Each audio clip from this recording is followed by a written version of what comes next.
Hello learners, my name is Gautam Chaube. I teach at Atmaram Sanatan Dharm College of Delhi University, and I'm here to take you through MEG 07 Kanthapura, a classic written by Raja Rao, a classic in Indian English writings, and certainly one of the classics to have emerged out of subcontinent. So what are the objectives here? We will try to contextualize Kanthapura, we will try to establish the historical and the cultural and the literary context within which we can place this text. We will try to identify the features of a Gandhian novel, a novel with Gandhi or a Gandhian character as its central figure, a novel that deals with Gandhian movement, a novel that deals with Gandhian values. We will have more on that in the later slides.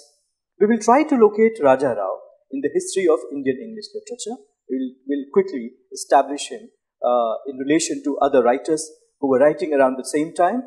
We will try to understand his technique of characterization, the techniques of characterization that he uses in Kanthapura. We will also go through the characters that we have in the novel, and then we will finally engage with the key characters in Kanthapura. So those are the objectives for this video lesson. We will establish the context for this novel, we will establish the context for the writer, we will attempt a close understanding, a close inquiry into Rao's techniques of characterization as also the characters in this novel.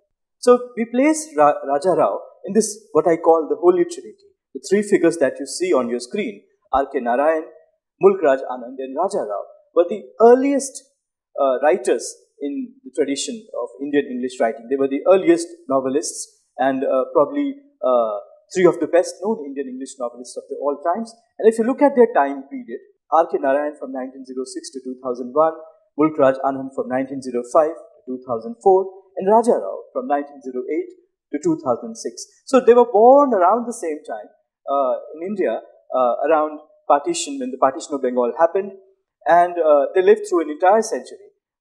So they lived through the same world. They came across the same set of issues. Early in their writings, the issue was of nationalism and freedom struggle. Later in their writings, the issue was of the modern nation state, of nation formation, and the challenges of nation formation. When we look at Raja Rao and his writings, and the themes that we come across in his writings, we must try to explore those themes in this wider context, in the context of this trinity, these three wonderful writers that come out of Indian English literature, and the time frame that they lived in, and the time frame during which they were active, the concerns of their respective time period, which in this case are almost identical. So what are their representative work? It's not enough to know who the novelists are, but it's also important for us to take a good hard look at some of their representative works. So in this slide, you can see some of the images, some of the covers of the books that these authors are best known for, and what you also see in this slide is at least one book that represents the earliest example, the earliest specimen that they produced. For example, in the case of Mulk Raj Anand, you have Untouchable. There's also Coolie, but Untouchable happens to be his first novel that came out in 1935. In the case of R.K. Narayan, you have Swami and Friends, also in the 1930s. And in the case of Raja Rao, you have Kanthapura in 1938. So you should look at this body of work. It represents, by and large, the early phase and the themes and the concerns that were thrown up, that were thrashed out through Indian English novels in the early phase. So you have Mulk Raj Anand's Untouchable and Coolie, you have The English Teacher and Swami and Friends and Guide, all three by R.K. Narayan, and you have Kanthapura, the Cat and Shakespeare, Serpent and Rope, and his later work, The Meaning of India. So when we read R.K. Narayan, when we read Mulk Raj Anand, or for that matter, when we read Raja Rao, it's important, it's imperative that we read their works in relation to the other novelists and the time that they were living in. And these books give you a kind of a complete picture of, more or less complete picture of the times that they lived through and the times during which they were active as writers. So where do we place Kanthapura? Kanthapura has to be identified in this Gandhian whirlwind. Now what do we mean by Gandhian whirlwind? It refers to a moment in literature where literature, not just in English but in Hindi, in almost every Indian language, was inspired by Gandhi. When Gandhi arrived in India in 1915, and when he launched his first mass mobilization and the first mass movement in 1920s, thereafter he activated and energized India's public sphere like anything. And this period of activity was not restricted to the political domain, but was also to be seen in the writings. So Gandhi energized, enthused with new ideals, not just the political life in India, but also the literary, cultural life of the country. So this novel is to be placed in this whirlwind, the Gandhian whirlwind. So what do we see in the novels that were produced, or that can be considered to be a result of the Gandhian whirlwind? In each of these novels, you come across a central character who champions Gandhian values. Now, what are the Gandhian values that we're thinking of? We're thinking of abolition of untouchability. We're thinking of women empowerment. We're thinking of cleanliness. We're thinking of independence. We're thinking of education. We are thinking of the spirit of social service. So in each of the novels, you come across a character who champions Gandhian values. As is the case, you also have an adversary who epitomizes British imperialism, who epitomizes the ill effects of British imperialism. He could be a political agent, he could be an Indian collaborator. So in the novel that we have, Murthy is the Gandhian character. We will discuss him very soon. And Bade Khan epitomizes British imperialism. What else? We see in these novels the transformative effect of Gandhi on the local community. Gandhi lived through India, and not because he was physically present everywhere, but because his message could reach out to different parts of India. And the way Gandhi arrived in a village, the ways in which Gandhi finds his way into a community, remote community, is very interesting to notice. And the novels of this period deal with this question, the transformative effect of Gandhi on a local community, on a conservative community, on a rural community, and not just that, the way he arrives. So in Kanthapura, he arrives in the form of Harikatha. We'll come to that sometime soon. Then, of course, because there is a novel, there has to be a conflict, and the conflict results in a change of heart. Change of heart is one of the central concerns in Gandhian philosophy, as you know. Gandhi believed that it's not enough, or it's not even for that matter desirable to defeat your opponent, but you must transform your opponent, you must help your opponent, you must inspire your opponent to see truth as you see it. So when the conflict happens in the novels of this period, the Gandhian novels, eventually the adversary sees the truth and undergoes a change of heart. And then finally, you have in these novels a narrative that occasionally expose the contradictions of the Gandhian movement. Like all movements, Gandhian movement had its own fair share of contradictions, and the Gandhian novels do talk about them as well. So in Kanthapura, for example, we see the problems that happen when Gandhi, through his ideas, arrive in a remote village, and we see how eventually the protagonist settles for a non-Gandhian ideal. He moves away from Gandhi. I'm not saying non-Gandhian. He moves away from Gandhi and eventually embraces Nehru as his ideal. Now, if you think of Gandhi in Indian literature, if you look at the early examples, Premchand's short story Julus, which was published in his periodical Hans, and his famous novel Rangbhumi are perhaps the best example. Rangbhumi is set in colonial India, and in the novel you see the account of Surdas. Surdas is a Gandhian figure. He's a blind beggar, a Gandhian figure, and the novel dramatizes his life as he struggles to resist the acquisition of his ancestral land, and he wants to hold on to his land. So in a sense, the Gandhian figure here champions the cause of the sons of the soil, and he champions the cause of the local community. And then we have, in the novel Rangbhumi, Gandhian view on capitalist greed. Gandhi was, as we all know, against capitalism. He believed in cooperative economic structures. He believed in rural economy. He believed in, as we know, khadi. And this novel dramatizes, takes a Gandhian view. It offers a Gandhian critique of capitalist greed, something that we see. A similar theme can be seen in the famous film by Bimal Roy called Do Bigha Zameen. where the end, the climax, the denouement is unfortunately not so pleasant. The farmer there eventually loses his land to the greedy capitalists. So this was the first example. We have a few more examples. The next is Satyanath Bhaduri, the famous Bengali novelist. His two novels, Jagori, The Vigil, which in fact deals with the crisis within a family that is torn asunder as a result of the Quit India movement, and his other novel, Dhurai Charitmanas, probably one of the most celebrated novels of all time. First, it came in two parts. The first part was published in 1949. The second part appears in 1951. So, Dhurai Charitmanas, Dhurai is the character, it's his story. Like Ram Charitmanas, you have Dhurai Charitmanas. So, Dhurai is a character from an untouchable community, the so-called untouchable community, and he becomes the Gandhian figure in the novel, and it's about his life and his struggles and how he inspires the local villagers and how he fights in the spirit of Gandhi, embodying or championing Gandhian values, and also the contradictions of such a battle.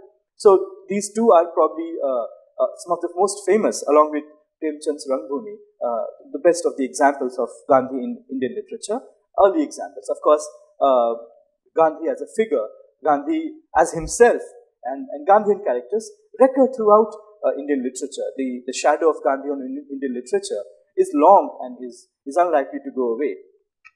When we think of Gandhi in Indian English literature, right? So from Indian literature in general, we saw an example from Hindi literature, then we saw an example from Bangla literature. What about Gandhi in Indian English literature? So the early example, the earliest example of a Gandhian figure or an Indian English novel written, or which can be considered a part of the Gandhian whirlwind, is K. Venkataramani's Murugan the Tiller. The novel was published in 1927, and Murugan in the novel is an exponent of Gandhian economics, right? So Gandhi had a political view. Gandhi also said a great deal about dietetics, how we eat. Gandhi, of course, was an exponent of yoga. He had translated Gita, but he also was an astute and sharp economist. So Murugan in the novel, Murugan the Tiller, is a farmer. He champions Gandhian economic values, and he believes that the evil that we see lies in the system and not in the individual. So again, the whole idea of the change of heart narrative, that the system and not the individual is bad, we see all of that in Murugan the Tiller. The other novel, also written in the Gandhian strain, and also having a central character who is a Gandhian, is Kandan the Patriot, which was published in 1931. Now Kandan is a celibate bachelor, and we all know the value that Gandhi placed on brahmacharya, on self-control, on controlling passions of all kinds. So Kandan is a celibate bachelor who champions Gandhian politics. So in Murugan the Tiller, the protagonist champions Gandhian economy. In Kandan, we see Kandan the Tiller, the Patriot, we see the central character, the Gandhian character, championing Gandhian politics, particularly his work for the uplift of the poor. So, and because a Gandhian must lead by example, Kandan in the novel leads the life of an ascetic. He champions brahmacharya.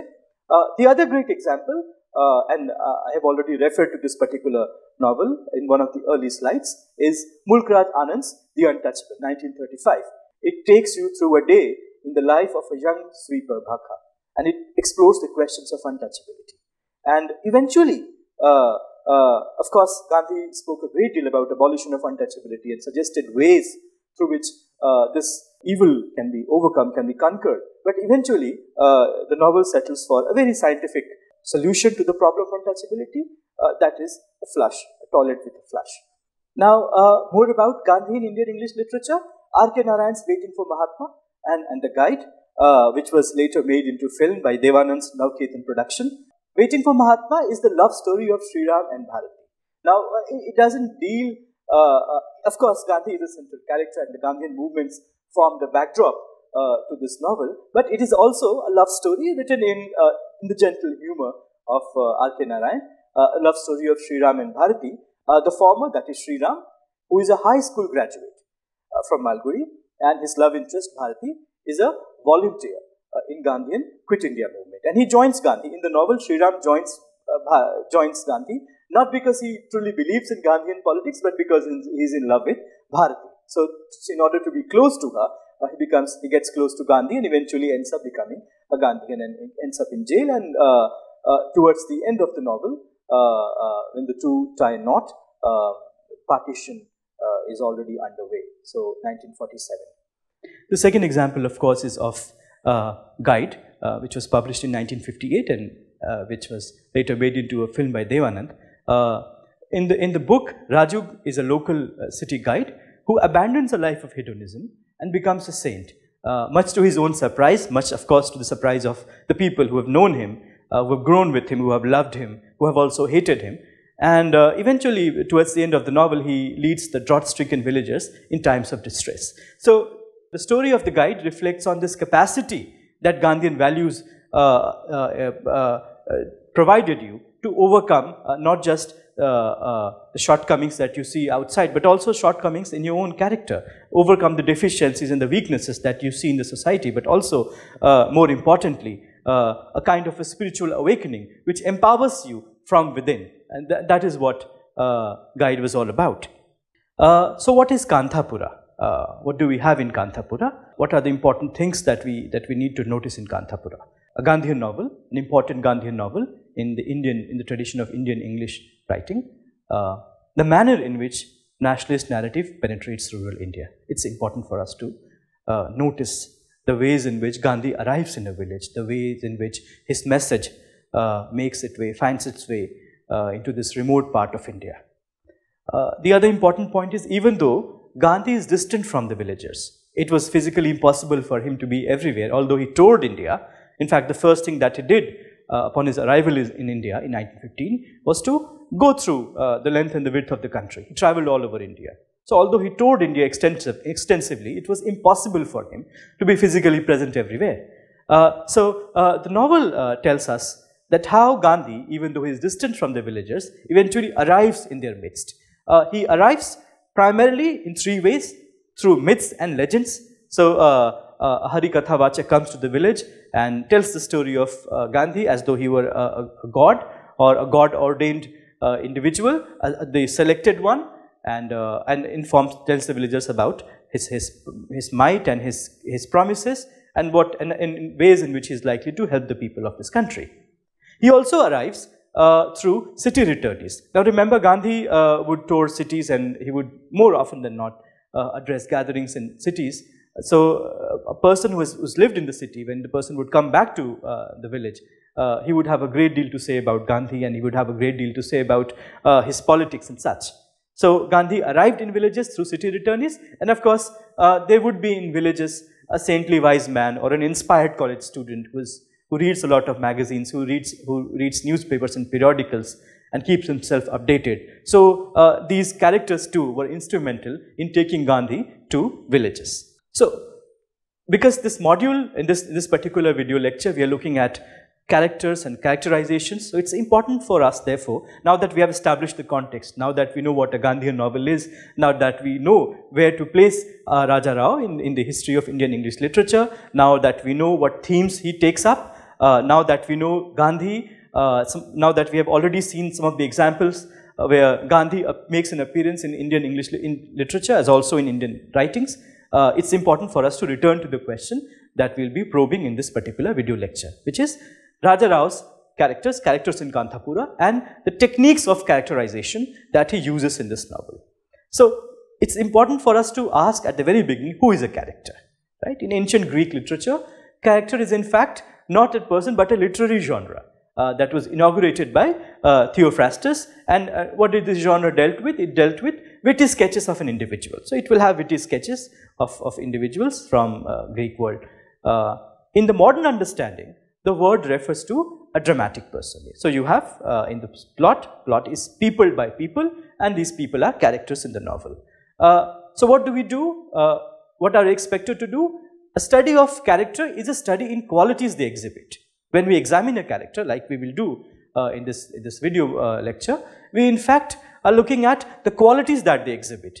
And it is in fact an act of interpretation. When we are looking at a character, we are interpreting the character, and not just what he does, what he says, but through all of that, through his actions and speeches, we examine and we involve multiple viewpoints. We examine the context that has brought him into existence. We examine the world that he lives in. We examine his educational background. We examine his family background.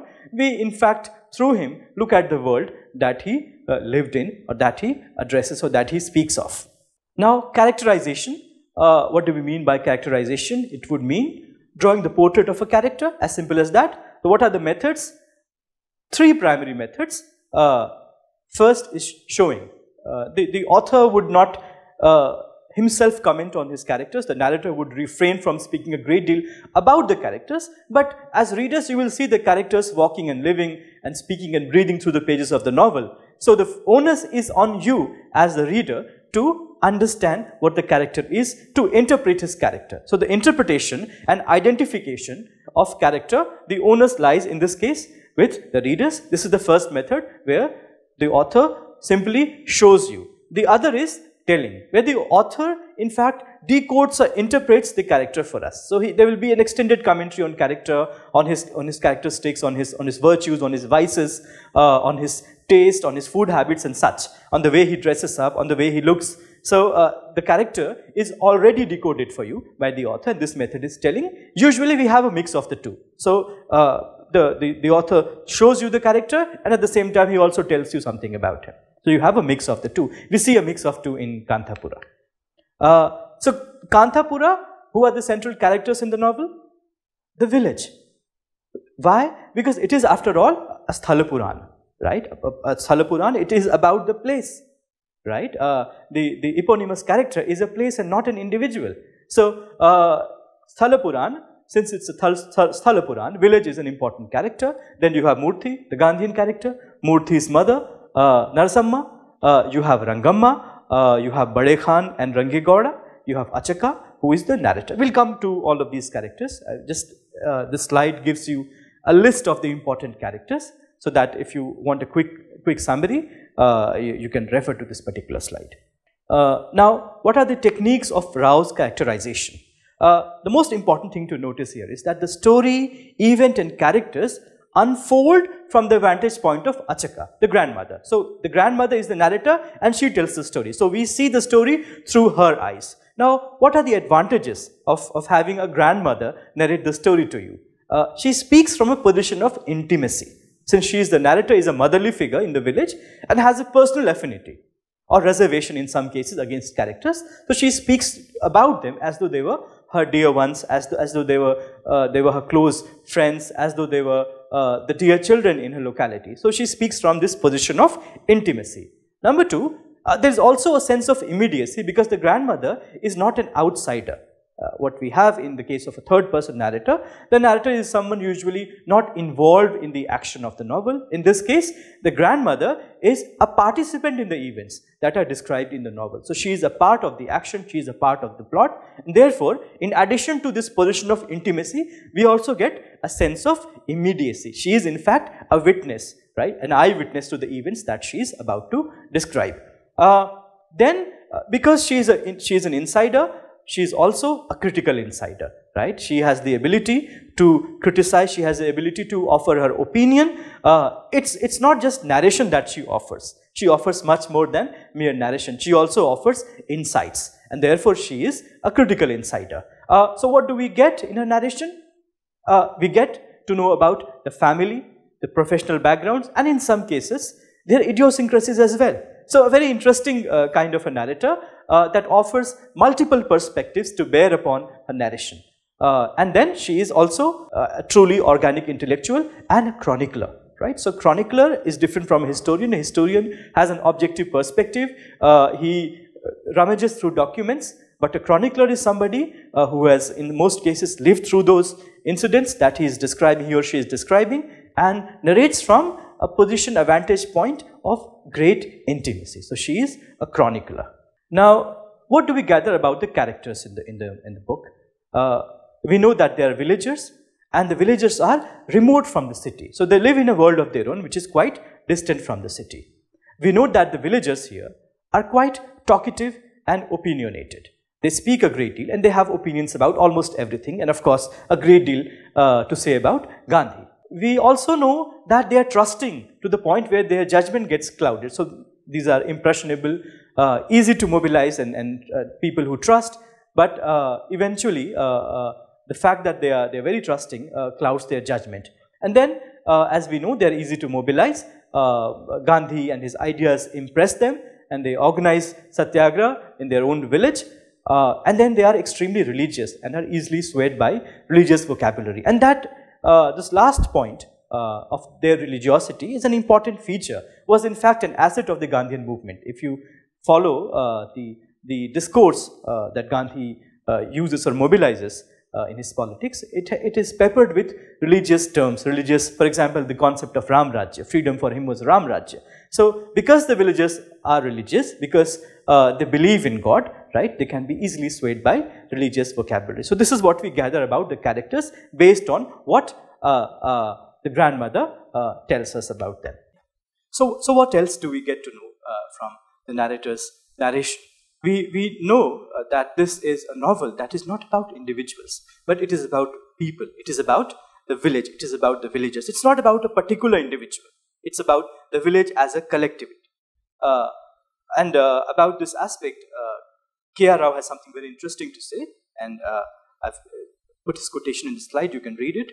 There is no dichotomy, he argues, between people, but rather a fusion of all human differentials. So you see, all human traits into the steady flow of a single racial personality. So what the novel truly offers is racial personality. And what do we mean by racial personality? The complex identity of an entire race, what and all. The complex identity of an entire village, right? The impression that the village develops, the impression that the village generates in its totality. It's not about individuals. It's about the village as a total. It's about village as a complex character with a distinct racial personality. Now, which begs the question, if that were truly the case, is there an Indian way of being? The answer is yes. There is an Indian way of being. There is an Indian way of living. There is an Indian way of experiencing politics. There is an Indian way of mobilizing. There is an Indian way of drawing women into politics. There is an Indian response to Gandhi. And this novel is about all of that. And yes, that Indian way is extremely distinct and is always pluralistic. So you have, as K.R. Rao suggests, fusion of all human differentials. It's absolutely pluralistic and coming together to create this very unique racial personality, this racial profile of the village. Now, what else do we gather about the characters? It is an organic community that inhabit an old village. They've been there since time immemorial, one may guess. The cultural memory of the villagers blend facts with myths and real with magical. And this is exactly how Gandhi arrives. Gandhi is a political figure, but he arrives through Harikatha. So the villagers have this propensity, right, to blend facts with myths, to blend real with the magical. History of the village has a Puranic character. So this village is also a character, as we've discussed earlier. It is a Sthal Puran, and the history of this village has a Puranic character rather than Aitihasik. So it is quasi-mythical rather than purely historical. We also know that both villagers as well as their village resonate with the life of an Indian village anywhere in India. So it has this universal character. It is Kanthapura, it is this village, but it can be any village anywhere in India. So it has this, so there is this connection that the local is in fact a mirror of the universal. This one single village in India is in fact a mirror image of all villages elsewhere in India. What else? There is a way of life. This village also represents a way of life, which we discussed in the previous slide, which is old, which is interrupted by the arrival of Gandhi. So the villagers were accustomed to living in a certain way. Suddenly, Gandhi arrives on the political scene. Gandhi arrives in the village, and everything is disrupted. So what happens? What are the disruptions? What are the interruptions that take place in this village? We see women leading politics. We see pariahs, the so-called untouchables, participating in politics, leading and organizing. We see interdining and uninhibited social interaction. So we see caste boundaries being breached. We see boundaries of gender being breached. So the life that these villagers come to know, that life changes quite radically with the arrival of Gandhi. Even though the villagers are impressionable, and this is an important point, I want you to notice this, that even though the villagers are impressionable, the assimilation of Gandhian ideas is not easy or straightforward. So there's a lot of reflection, there's a lot of questioning that goes on before the villagers can accept Murthy as their leader. There's a lot of questioning going on there.